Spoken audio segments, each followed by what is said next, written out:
Nous sommes ce soir à Bruxelles, dans les locaux du Conseil européen, qui accueille ce 6e sommet Union européenne-Afrique. Plus de 80 chefs d'État, de gouvernement sont présents pour parler bien sûr de sécurité, de gouvernance, de migration, d'économie et puis d'autres sujets comme la santé, l'éducation ou encore la transition énergétique.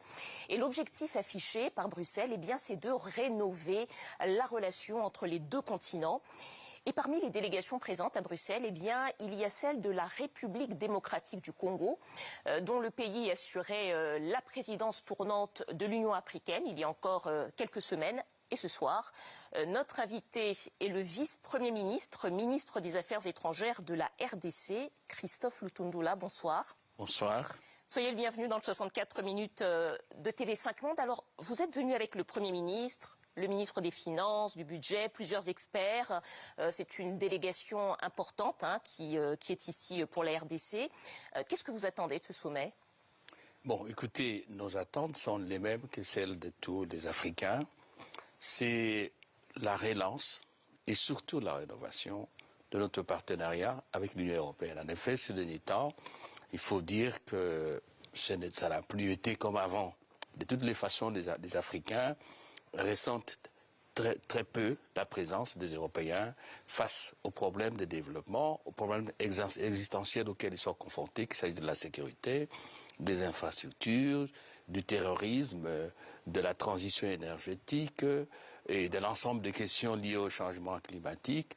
Oui, au niveau de la pandémie de Covid, il y a eu de surface de coopération, mais de toutes les façons, si vous comparez tout cela avec ce que nous faisons avec d'autres partenaires, actuellement il y a un peu une sorte d'effet de mode, Afrique-Asie, Afrique-Chine, Afrique-Japon, Afrique-Turquie aussi, Afrique-Corée du Sud. Si vous faites une comparaison, il est clair aujourd'hui que ce n'est pas le même partenariat, ce n'est pas la même présence qu'avant. Évidemment, la grande responsabilité pour notre développement, c'est d'abord à nous les Africains que cela incombe. Et donc aujourd'hui, l'Europe a besoin de l'Afrique, l'Europe a de capitaux, l'Europe a besoin de marchés. Les Africains, nous avons besoin des capacités pour optimiser l'exploitation de nos ressources naturelles et faire en sorte que nous gagnions de moyens pour améliorer les conditions de vie de nos populations. Donc il y a, si vous voulez, un peu d'intersection et qui oblige qu'on soit ensemble. Voilà pourquoi nous sommes là et rénover, tout simplement parce que il faudra changer de logiciel. Alors justement, lorsque vous dites qu'il faut changer de logiciel, concrètement, qu'est-ce qui ne fonctionne pas ou qu'est-ce qui fonctionne moins bien dans cette relation entre les Européens et les Africains? Ce qui a toujours moins fonctionné, c'est le peuple qui n'est pas là. Je crois, et aujourd'hui, nous sommes tous d'accord avec les Européens, qu'il faut tourner les yeux vers le peuple africain. Et que le partenariat doit être d'abord un partenariat entre les peuples et pour les peuples. Ça, c'est de un. De deux, éviter moins de diarrhée verbale. Et d'ailleurs, c'est pour cela que maintenant, on ne fait plus de séances plénières, de messes politiques. On est dans les tables rondes pour aborder les vrais problèmes de développement.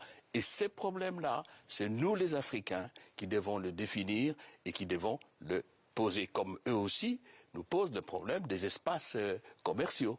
Et voilà, donc il faut donc le peuple et aborder les vrais problèmes de l'Afrique, les résoudre, pas trop de philosophie, une démarche pragmatique, rationalisée, qui nous permet d'optimiser les capacités des uns et des autres.